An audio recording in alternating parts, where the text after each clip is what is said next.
Module 9, Episode 1. Congratulations, you've got the job.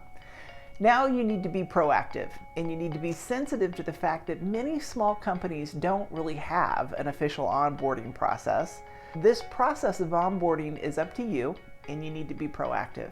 So how can you be proactive?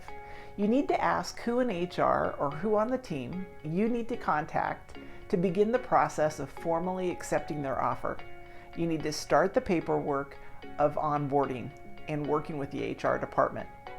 To the degree you can have the paperwork done before you begin, definitely do so. If you're in the process of joining a larger company, often they have a more structured onboarding process. And in this process, they're going to help you understand your legal risks, the benefits, and non-compete agreements associated with your offer. While these steps benefit the larger company in terms of managing risk, what benefits you is the ability to do things ahead of time that includes basic paperwork. So ask yourself and ask the person that you're communicating with, before the day I start, is there anything I can do to hit the ground running on day one? Anything I can do in advance. This will help you out. Also, I encourage you to shadow if at all possible. Should you have a few weeks before your start date, ask if there's anyone you can shadow for a day or two in advance to get to know the ropes. Why would you do this? Well, first, it provides you an insider view of culture and what to expect before you start, and this can be super helpful. Also, you need to ask about any meetings you should attend before the start date. Why would you do that? Well, you want to do that to show initiative and shake that new person label, being in a position to bond well with your new teammates in advance of your start date, if at all possible. The more excitement that you show through your initiative, the more impressed the people are going to be who hired you. So again, why start before you start? You know, if it's before your start date, why should you really start? You want to do this to break the ice on terms that you can really control. Up to this point, it's been like a preview of a movie, right? Now you're going to actually join the cast of characters. Why you want to do this in short initial interactions is so that you can have greater control over the variables and the impression that you leave with them. Because what you want to do is forge a very positive impression. How do you do this? You do it by never underestimating the value of bonding. If you can join a sales call, join the sales call. If you can join your team for dinner with your spouse or a casual lunch, go. Whatever you can do in a time even of remote work, do it because it shows initiative, availability, and interest in bonding with other people, and this is what you want.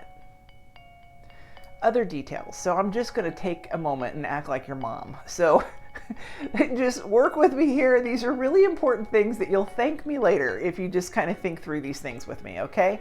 So if you're working remotely or from home, make sure your office and your technology are really ready to go. So how do you do this? Well, test your technology. Look at your internet. Make sure that your bandwidth speed and your laptop function, that they really function well before you start. So if you need to upgrade Windows, if you need to make sure that you have the latest version of whatever software to interface with your new employer, make sure you ask questions so that you're ready to go on day one and you're not stuck up on silly things that are technical in nature. If you're going to be working remotely and you're going to be doing a lot of Zoom meetings or Skype meetings, examine your lighting. I know this sounds really like I'm being retentive on details here, but lighting makes a huge difference with regards to how well you appear on camera. One of those little $30 round Amazon vanity rings can be super helpful to provide you lighting on your face that's complementary so you don't have bad shading. Also, take a look at the office view that other people see from behind the camera. If you can set up your camera and test so that you can actually see what is behind you and what is showing up in the picture, you may really want to do that. Why? If you have personal photographs, for example, in your background that you don't want to share with your entire office, you can be choiceful about what they see and what they don't see. In this particular angle, in my camera right now, for example, you're seeing parts of art that I have shown that I feel comfortable with you seeing. Because I'm personal with you and I'm sharing with you my own personal testimony of who Jesus Christ is, I feel very comfortable about this pillow being here beside me that says, He said to them, "Go into all the world and preach the gospel to all creation." This is my personal office, this is my personal space, and I feel comfortable with this personal message, but understand I'm being intentional with the delivery of this message in this video. I also want you to ask the question, is there any place I need to be associated with this job?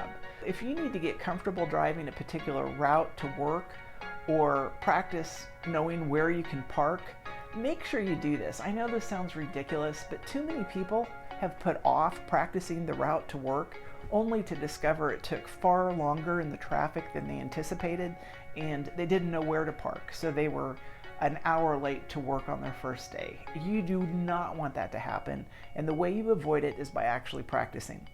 You also want to get back into the mindset of being at work and on a schedule. What does this mean? You want to wake up at a set time for at least a week before you start to recondition your body to a new sleep schedule if this is the case. I want you to be intentional about practicing being 5 minutes early to things. The job seekers I've worked with, they tend to run late as their productivity drops over time. I want you to practice being actively productive and structured in your mindset. Turn off your phone, lock up distractions or barking dogs, meandering cats, kids, etc., and try to structure your time in such a way that for an hour at a time, you're really trying to go through and get things done. Maybe you're paying bills, maybe you're doing taxes. Whatever you need to do to practice a productivity mindset, I encourage you to do it.